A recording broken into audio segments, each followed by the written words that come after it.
राम राम साहब, जय श्री राला बाबा धाम की।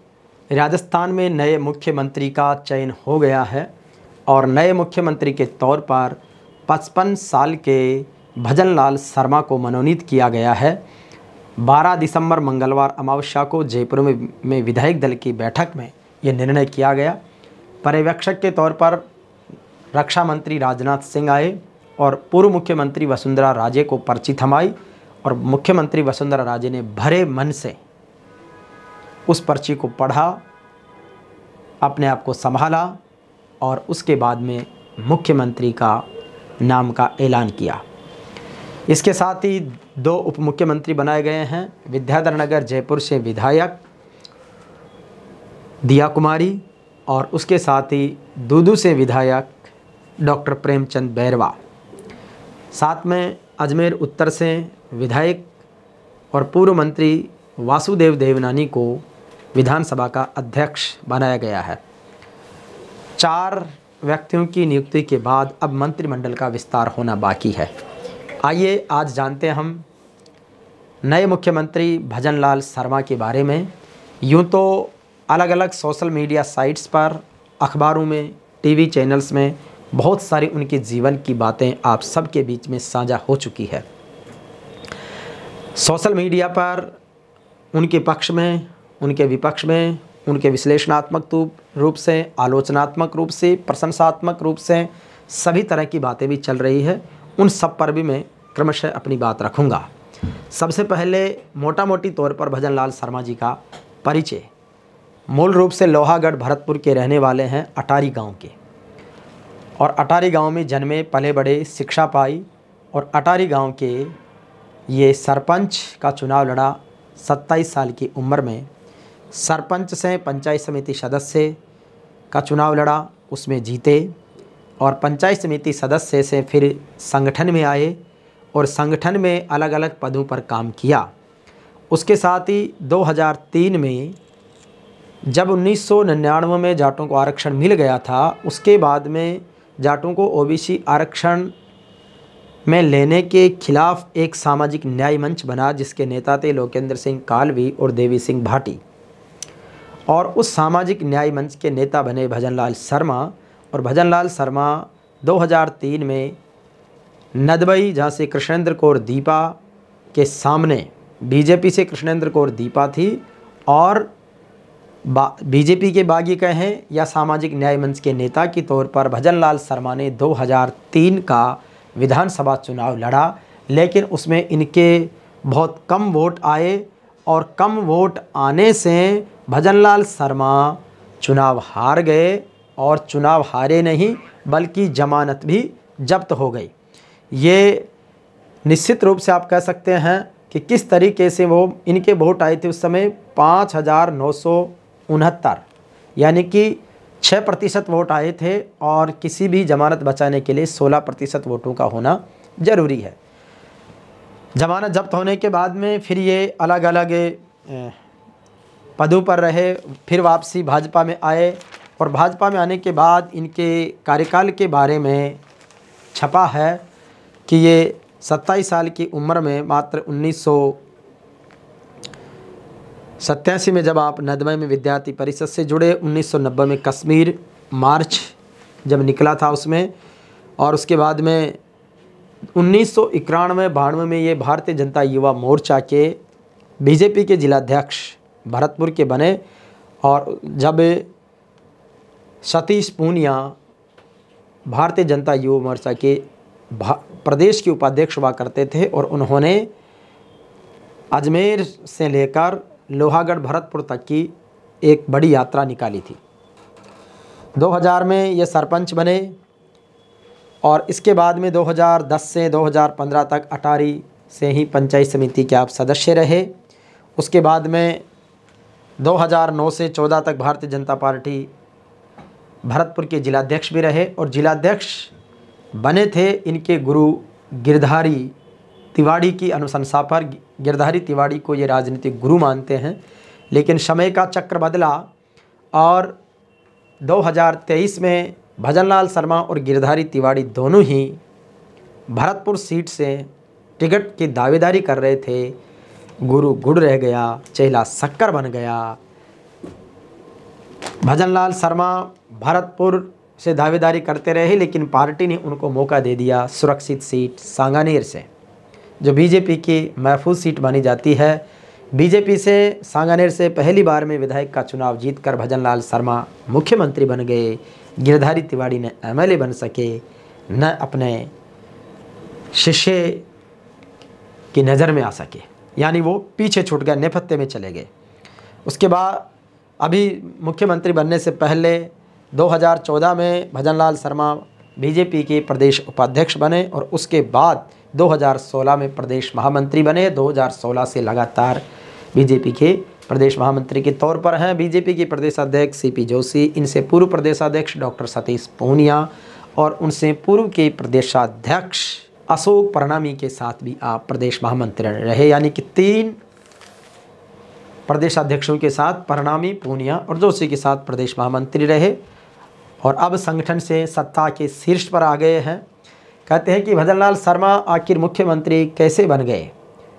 बताया जाता है कि आपकी गिरिराज जी में विशेष श्रद्धा है, वहाँ पर हर महीने परिक्रमा लगाने जाते हैं और वहीं पर बीजेपी के राष्ट्रीय अध्यक्ष जेपी नड्डा भी आते हैं।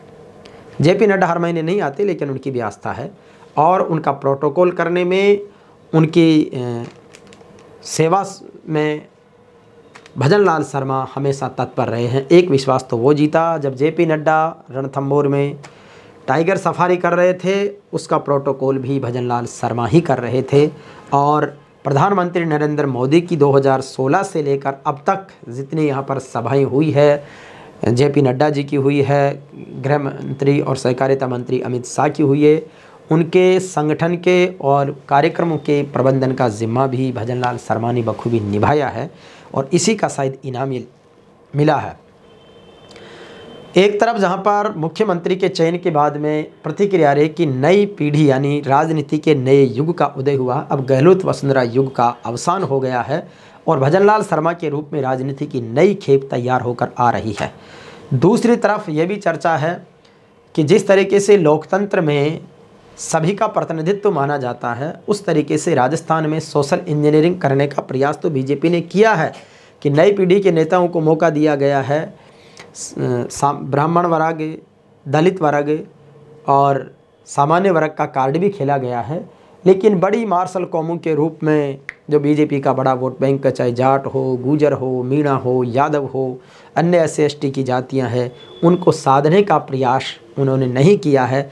हो सकता है कि उनकी सोशल इंजीनियरिंग अपने हिसाब से काम करती हो, और क्योंकि आज की तारीख में प्रधानमंत्री नरेंद्र मोदी और अमित शाह जिस भी पत्थर पर हाथ रखे हैं वो सोना का बन रहा है, यानी कि जिस भी कार्यकर्ता पर नज़रें डाल दी, नज़रें इनायत हो गई हो या जिस पर भी वरदहस्त कर दिया हो, तो वही शिखर पुरुष बन रहा है। कितने समय तक ये चलेगा ये तो वक्त का तकाजा रहेगा, क्योंकि कभी 60-70 साल तक कांग्रेस के मुखियाओं का भी ऐसा ही था। प्रधानमंत्री नेहरू ने, राजीव गांधी ने, लाल बहादुर शास्त्री ने, इंदिरा गांधी ने जिसके तरफ देखा, जिसको बना दिया, वो राजा बनते चले गए। उनका युग भी खत्म हो गया। अभी मोदी शाह का युग चल रहा है। ये कितने समय तक रहेगा ये तो वक्त बताएगा, लेकिन जिस तरीके से RSS की दखलंदाजी पार्टी में है, जबकि RSS ये कहते हैं कि हम कोई राजनीति में दखलंदाजी नहीं करते, किसी पार्टी का समर्थन और विरोध भी नहीं करते, लेकिन पूरी तरह बीजेपी को RSS ही चला रही है, क्योंकि तीनों राज्यों में जो भी नए मुख्यमंत्री बने हैं वो संघ पृष्ठभूमि के ही हैं और संघ से ही प्रशिक्षित होकर वो राजनीति में आए हैं। खैर, अपनी एक राष्ट्रवाद की सेवा का उनका अपना भाव है, वो अपने एजेंडे से अपने तरीके से काम कर रहे हैं। हर संगठन का अपना एजेंडा, अपना तरीका है और वो स्वतंत्र इस देश में काम करने के लिए, और करना भी चाहिए। इसके साथ ही अब मंत्रिमंडल का विस्तार होगा। उस मंत्रिमंडल के विस्तार में किसको कितना वेटेज मिलेगा, शायद बीजेपी अपनी सोशल इंजीनियरिंग से आने वाले मंत्रिमंडल विस्तार में इन चीज़ों को साधने का प्रयास करेगी कि जो मजबूत कैबिनेट मंत्रालय हैं वो जाटों को, मीणाओं को, यादवों को, गुजरों को और अन्य बची हुई समाज के प्रतिनिधि करने वाले लोगों को दिया जाएगा। इसके साथ ही बड़ी बात यह है कि भजनलाल शर्मा के आने से पार्टी में क्या बदला, कांग्रेस में क्या बदलने वाला है, राज्य में क्या बदलेगा। भजनलाल शर्मा ने अपने पहले इंटरव्यू में कह दिया है कि कांग्रेस के शासन में भी चली हुई लोक कल्याण की जो भी योजनाएं हैं, जनहित की योजनाओं को हम बंद नहीं करेंगे। ये बात प्रधानमंत्री नरेंद्र मोदी अपनी पहले रैली में भी कह चुके हैं। लेकिन बताया जा रहा है कि चिरंजीवी स्वास्थ्य बीमा योजना का पोर्टल बंद हो गया, अभी वो चल नहीं रहा, आगामी आदेशों का इंतजार हो रहा है। खैर, जो बातें कही जा रही है वो प्रैक्टिकल में सच नहीं हो रही है। इसके साथ ही बड़ी बात यह है कि जहां पर भजनलाल शर्मा को एक नई पीढ़ी का नेता के तौर पर देखा जा रहा है, उससे अब कांग्रेस में भी नई युवा पीढ़ी को मौका देने का अवसर आया है, या फिर उनकी भी मजबूरी होगी, क्योंकि जो सत्ता पक्ष जो फैसले और निर्णय करता है उसके अनुसार विपक्ष की रणनीति बनना लाजिमी है। और अब शायद जो नेता प्रतिपक्ष का चयन होगा उसमें भी हो सकता है कि कोई युवा चेहरा तेज तर्रार देखने को मिल जाए। इसी तरीके से तीसरे मोर्चे के रूप में आरएलपी के सुप्रीमो हनुमान बेनीवाल, जो इस बार केवल खुद ही जीत पाए हैं, उनकी बाकी पहले की 2 सीटें भी वो खो चुके, और जिस तरीके के वे दावे कर रहे थे वो नहीं हो पाए। हालांकि उनकी बहुत सी बातें सच होती हुई नज़र आ रही है। उन्होंने कहा था कि बीजेपी दिल्ली से एक ऐसा मुख्यमंत्री का निर्देश या ऐसे मुख्यमंत्री का चयन करेगी जिसको कोई नहीं जानेगा, और सच में जब भजनलाल शर्मा को मुख्यमंत्री बनाया गया तो सब ये कह रहे थे कौन है भजनलाल शर्मा, और सबसे ज़्यादा ट्रेंडिंग में रहे, सर्चिंग में, गूगल सर्चिंग में, पूरी दूसरे देशों में भी रहे, देश में तो रहे लेकिन दूसरे देशों में भी भजनलाल शर्मा को सर्च किया गया। बहुत सिंपल सौ पर रहने वाले हैं, जयपुर के सांगानेर से चुनाव लड़े हैं और रहते हैं जवार सर्किल थाने के अंतर्गत आने वाले बालाजी टावर में, 7वीं मंजिल पे मकान है, फ्लैट पर में रहते हैं, छोटा सा परिवार है, पत्नी गीता देवी है, बेटा एक अभिषेक है, एक कुणाल है, एक बेटा डॉक्टर है, एक बेटा आईएएस की तैयारी कर रहा है और किसी कंपनी में काम भी करता है।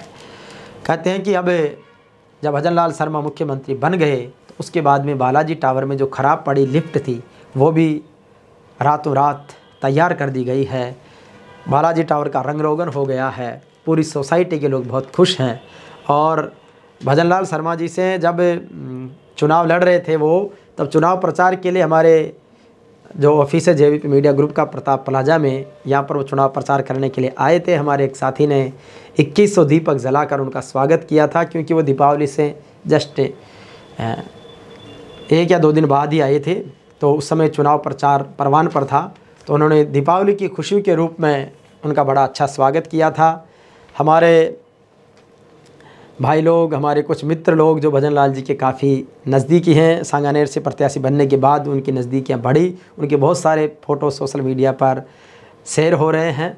और लिखा जा रहा है कि जब वो पहले दिन मिले थे भजनलाल शर्मा से, तब तक न भजनलाल शर्मा की गतिविधि में कोई ऐसा आभास हो रहा था कि इनको मुख्यमंत्री बनने का कोई संकेत किया गया है, और न ही उनको आभास हो रहा था कि ये कल मुख्यमंत्री बन जाएंगे, क्योंकि पहले दिन की मुलाकात बहुत सामान्य थी, सब लोग उसे मिल रहे थे।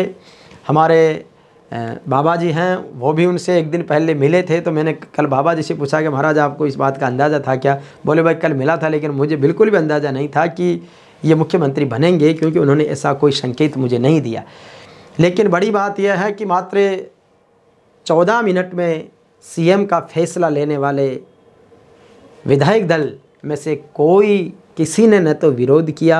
जब जैसे ही भजनलाल शर्मा का नाम रक्षा मंत्री राजनाथ सिंह के द्वारा दी गई पर्ची से पूर्व मुख्यमंत्री वसुंधरा राजे ने पढ़ा, तो एक बार सन्नाटा छा गया। रक्षा मंत्री राजनाथ सिंह पर्यवेक्षक के तौर पर बोले, अगर किसी को एतराज़ हो तो बताएं, या कोई और विधायक आपके दिमाग में नाम आ रहा हो तो उसका नाम रख के विचार करेंगे। लेकिन किसी ने कुछ नहीं बोला, क्योंकि ये सब पूर्व नियोजित था। सोशल मीडिया पर वसुंधरा राजे की बहुत सारी गंभीर मुद्राओं की फ़ोटो और वीडियो वायरल हो रहे हैं। महारानी को बहुत बड़ा झटका लगा है। मध्य प्रदेश में शिवराज सिंह चौहान को बड़ा झटका लगा है, छत्तीसगढ़ में रमन सिंह को बड़ा झटका लगा है। सोशल मीडिया पर बहुत अलग अलग तरीके से ट्विस्ट करके वीडियो और फोटो और कंटेंट शेयर किए जा रहे हैं। महारानी का राज अब खत्म हुआ। बहुत से लोग लिख रहे हैं, राजे के बिना राजस्थान सुना, राजे के साथ कल भी थे, आज भी हैं, आगे भी रहेंगे। वहीं कुछ लोग कह रहे हैं न महारानी का राज बचा, न महाराज साहब का फरमान बचा, और न ही मामा की लाडली बहनों का प्यार बचा।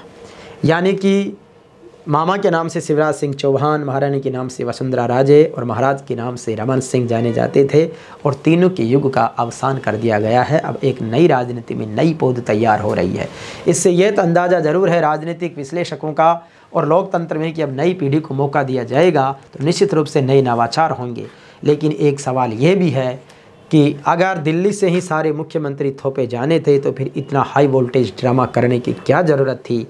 जिस दिन रिजल्ट आया उस दिन डिक्लेयर कर देना था, न इतना तामझाम होता। लेकिन मोदी है कि वो सस्पेंस पैदा करते हैं, सनसनी पैदा करते हैं। बहुत सारे राजनीतिक विश्लेषकों टीवी चैनल्स पर लगातार खबरों की सुर्खियों में रहते हैं और फैसला करते हैं चौंकाने वाला, और ऐसा चौंकाने वाला कि सबके गुप्त सूत्र सब फ्री हो जाते हैं।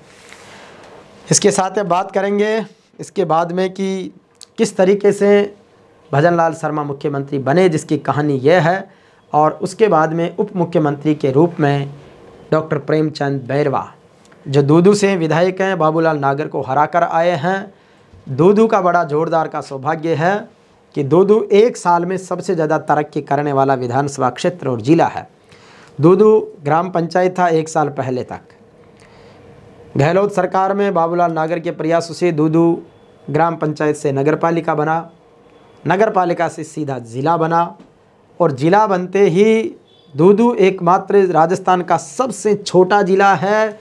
और दूदू से चुनकर आने वाले डॉक्टर प्रेमचंद बैरवा दूसरी बार के विधायक हैं। वो 2013 में जीते थे, फिर 2018 में हार गए थे, उसके बाद फिर 2023 में जीते हैं। वहीं धन्ना भगत जी की धरती चोरू के पास में श्रीनिवासपुरा इनका गांव है, वहाँ के रहने वाले हैं, और दूसरी बार विधायक जिला परिषद से इन्होंने अपना कार्यकाल शुरू किया था। जैसे उनको उप मुख्यमंत्री बनाया गया वो भी आश्चर्यचकित हो रहे हैं कि परमात्मा ये क्या दे दिया। मोदी की मेहरबानी ऐसी कि एकदम नया चर्चा, नई उपलब्धियां हैं। उनको भी समझ में नहीं आ रहा कि जब ईश्वर देता तो छप्पर फाड़ के देता है। और कुछ दिनों पहले जब उपराष्ट्रपति जगदीप धनखड़ धन्ना जी की जन्मस्थली चोरू में आए थे, उस कार्यक्रम का इवेंट मैनेजमेंट मैंने किया था और उसमें डॉक्टर प्रेमचंद बैरवा आए थे। मुझे अच्छी तरह याद है कि वो आए और पहले तो उनका सिर्फ जो धन्ना भगत जी की कार्यकारिणी है मंदिर कमेटी की, उन्हीं लोगों से मुलाकात थी, उनका तो नाम उसमें भी नहीं था। वो बाद में आए, पब्लिक के बीच भी आए। कार्यक्रम की सफलता के बाद में वो जमकर नाचे, खूब धन्ना भगत जी के जयकारे लगाए, लीलन श्रृंगारे पर नाचे। उसका खूब वीडियो वायरल भी हुआ। और उस दिन अनायास मैंने कहा था कि प्रेम जी आज आपकी लॉटरी लग गई है, आने वाले वक्त में पता नहीं आप कहाँ किस पद पर जाओगे। और वाकई में वो बहुत बड़े पद पर गए हैं, बड़ी सिंपल सिटी से वो रहते हैं, और उनके साथ काम करने का कई मंचों का मुझे अनुभव है। बहुत सीधे आदमी हैं। अब देखते हैं कि उप मुख्यमंत्री बनने के बाद वो कितने बदलेंगे, ये तो वक्त बताएगा, लेकिन वो अच्छा काम करने की उम्मीद रखेंगे। तीसरा नाम है दिया कुमारी, जो उप मुख्यमंत्री बनी हैं। पहले वो सवाई माधोपुर से 2013 में विधायक बनी थी। उसके बाद में 2019 के लोकसभा चुनाव में राजसमंद से उसको सांसद बनाया गया है, और अभी 2023 में सांसद ही छोड़ के विद्याधर नगर से विधायक बनी है। सबसे ज़्यादा 70,000 से ज़्यादा वोटों से जीतकर पूरे प्रदेश में सबसे बड़ी जीत का रिकॉर्ड उसके नाम है। दिया कुमारी जयपुर के पूर्व राजघराने की बेटी है। हालांकि इनके विवाह को लेकर बहुत सारी बातें हुई थी, क्योंकि इन्होंने कहते हैं कि अपने काम करने वाले कोई ड्राइवर बताते हैं, कोई लिपिक बताते हैं, कोई स्टाफ बताते हैं, कोई मैनेजर बताते हैं, जो भी है, लेकिन नरेंद्र सिंह के साथ इन्होंने शादी की थी, जिसको लेकर काफ़ी चर्चाएं, काफ़ी विवाद हुआ था। और अभी पिछले दिनों उनका तलाक भी हो गया है, और अब वो अपने वैवाहिक संबंध से फ्री है और पूरी तरह राजनीति में सक्रिय है। उम्मीद की जा रही थी कि दिया कुमारी को शायद मुख्यमंत्री बनाया जाएगा। बहुत नाम भी चला मीडिया में, लेकिन आखिर में फैसला चौंकाने वाला रहा और उनको उप मुख्यमंत्री के तौर पर देखा गया है, और अब उप मुख्यमंत्री के रूप में काम करेगी। चौथा नाम है वासुदेव देवनानी का, जिनको विधानसभा अध्यक्ष बनाया गया है, और वो 2003 से लगातार विधायक बनते आ रहे हैं। सिर्फ एक बार वो हारे, और एक बार अजमेर दक्षिण से बने, और उसके बाद लगातार अजमेर उत्तर से बन रहे हैं। इस बार चौथी बार वासुदेव देवनानी विधायक हैं। पहले मंत्री रह चुके हैं 2 बार वसुंधरा सरकार में, शिक्षा राज्य मंत्री भी रहे हैं और अब उनको विधानसभा अध्यक्ष की जिम्मेदारी है। कॉलेज में पहले प्रोफेसर रहे हैं, पहले बच्चों को पढ़ाते थे, अब विधायकों को राजनीति का पाठ पढ़ाएंगे, उनको ये जिम्मेदारी दी गई है। अब बाकी जो मार्शल कौम है जिनका नंबर अब कैबिनेट में आना है, उसके लिए सुगबगाहट शुरू हो गई है। और इसके साथ ही अलग अलग तरह की चीज़ें सोशल मीडिया में ट्रेंड कर रही है, कहीं आलोचनाएं हैं, कहीं प्रशंसा है, कहीं समीक्षा है। लेकिन निश्चित रूप से अब ये उम्मीद की जानी चाहिए कि जो नए मुख्यमंत्री बने हैं, सांगानेर के विधायक, लोहागढ़ के सपूत भजनलाल शर्मा, उनके ऊपर एक बहुत बड़ी जिम्मेदारी है। अभी तक उनको कोई प्रशासनिक कार्यों का अनुभव नहीं है, केवल संगठन का अनुभव है। लेकिन साहब, जब किसी को कुर्सी मिलती है तो सब सिखाने वाले आ जाते हैं, ब्यूरोक्रेट से लेके अनुभवी प्रशासनिक अधिकारी तक सब उनको सिखा देते हैं। नए सलाहकार आ जाते हैं, अनुभवी सलाहकार मिल जाते हैं। तो प्रशासन की एक तासीर है कि जिस सीट पर जो बैठता है, क्योंकि सीट को सलाम है, जिस सीट पर जो बैठता है उसको सिखाने वाले, बताने वाले, सलाहकार, अफसर सब तैयार हैं। जैसे ही भजनलाल शर्मा के मुख्यमंत्री का ऐलान हुआ तो उनके घर को बहुत कम लोग जानते थे, लेकिन सर्च करके जवाहर सर्किल के पास बालाजी टावर को ढूंढ लिया गया, उसको पुलिस छावनी बना दिया, पुलिस सिक्योरिटी मिली, चारों तरफ गिरिराज धनी के जयकारे, क्योंकि गिरिराज जी को ज़्यादा मानने वाले हैं। तो कई सारी चीज़ें हुई। इससे पहले कैलाश चौधरी का नाम चला, सुरक्षा हुई, CISF की ब्रीफिंग हुई, विशेष विमान की बातें हुई, लेकिन सब केवल बातें बन के रह गई। ताज मिला भजनलाल के नाम। और अब आगे क्या होगा महारानी वसुंधरा राजे का अगला कदम, जानकार बता रहे हैं कि शायद वसुंधरा राजे इस जहर के घूंट को पी जाएगी या फिर वो बगावत करेगी, ये तो भविष्य की गर्भ में छिपा है। लेकिन मोटा मोटी तौर पर जब उनके नाम से उनके हाथ में पर्ची देकर अनाउंस करवा लिया गया है, तो मुझे लगता है कि विद्रोह की ज्वालाएं धीरे धीरे शांत होती हुई नज़र आ रही है। उधर मध्य प्रदेश में डॉक्टर मोहन यादव को बनाने के बाद एक मंदिर में दर्शन करते समय मामा शिवराज सिंह चौहान का फूट फूट कर रोने का वीडियो वायरल हुआ है। तो रमन सिंह भी अपना दर्द कह नहीं पा रहे हैं। राजनीति में सब कुछ सहन करना पड़ता है, जब मिलता है तो छप्पर फाड़ के भी मिलता है। नए कार्यकर्ताओं को ये उम्मीद की जानी चाहिए कि नई पीढ़ी तैयार हो रही है, शायद आने वाले वक्त में नए लोगों को और मौका मिलेगा, नए नवाचार होंगे, नई नीतियाँ बनेगी, नए विकास के पथ बढ़ेंगे।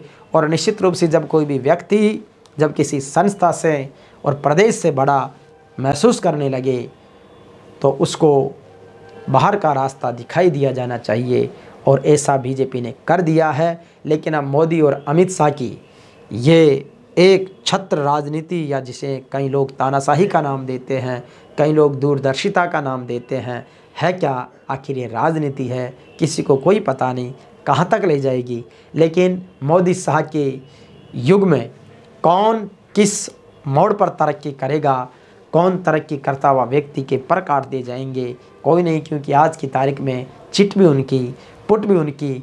इसलिए उन्हीं के कहने में उन्हीं की हमें हाँ मिलाने वालों की ज़रूर बनती हुई नज़र आ रही है। लेकिन जिसने भी विद्रोह का रूप लिया तो उसको साइड कर दिया गया। लेकिन लोकतंत्र में लंबे समय तक जनाधार वाले नेताओं को दबाया नहीं जा सकता, और लोकतंत्र का एक तकाजा है कि ज़मीन से जुड़े नेता, जनाधार वाले नेताओं को महत्वपूर्ण जिम्मेदारियां दी जानी चाहिए, जो अभी सवालों के घेरे में है। उम्मीद है कि बीजेपी का शीर्ष नेतृत्व या सभी राजनीतिक दलों के मुखिया इस बात पर विचार करेंगे कि भले नए लोगों को मौका दो, लेकिन निश्चित रूप से अनुभव को भी तरजीह दी जानी चाहिए।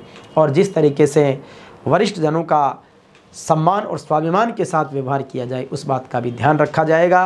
अब आगे राजस्थान में नए मंत्रिमंडल के विस्तार के बाद देखेंगे कि किस तरीके से नए मंत्रिमंडल में कौन नए चेहरे आते हैं, किसकी समीकरण बैठती है, क्या सोशल इंजीनियरिंग रहेगी और आगे किस तरीके से होगा। लेकिन निश्चित रूप से यह है कि जिस तरीके से जातियों की बात हो रही है, हर जाति, आज विप्र सेना का मैंने ऐड देखा था, उसमें लिखा है कि विप्र सम्मेलन करने से या ब्राह्मण महापंचायत करने से प्रदेश अध्यक्ष पी जोशी बन गए या मुख्यमंत्री भजनलाल शर्मा बन गए। लेकिन मोदी और अमित शाह न इन सम्मेलनों की परवाह करते हैं, न महापंचायतों की परवाह करते हैं, बस उनकी केमिस्ट्री में जो फिट बैठता है उसको वो बना देते हैं। इसलिए किसी भी सामाजिक संगठन को अनावश्यक अहम या वहम नहीं पालना चाहिए। उनकी गणित अलग टाइप की है, संगठनों की गणित अलग टाइप की है। लेकिन हाँ, सभी जाति और समाज और धर्म से बढ़कर लोकतंत्र में धर्मनिरपेक्षता है और संविधान के कानून के तहत सबका भला, सबका कल्याण, सबका विकास, सबकी बातें कही जाती है कि जिसमें सेवा, सुशासन, सुरक्षा और विकास की बातें हो। और इन्हीं अपेक्षाओं पर खरा उतरेंगे हमारे नए मुख्यमंत्री, नया मंत्रिमंडल, नई सरकार और उसके साथ हमारी ब्यूरोक्रेसी भी लगातार उनका सहयोग करते हुए राजस्थान को एक अच्छे, शिक्षित, विकसित और सुदृढ़, समृद्धशाली राजस्थान के रूप में आगे बढ़ाएंगे। राम राम साहब, जय श्री राला बाबा धाम की।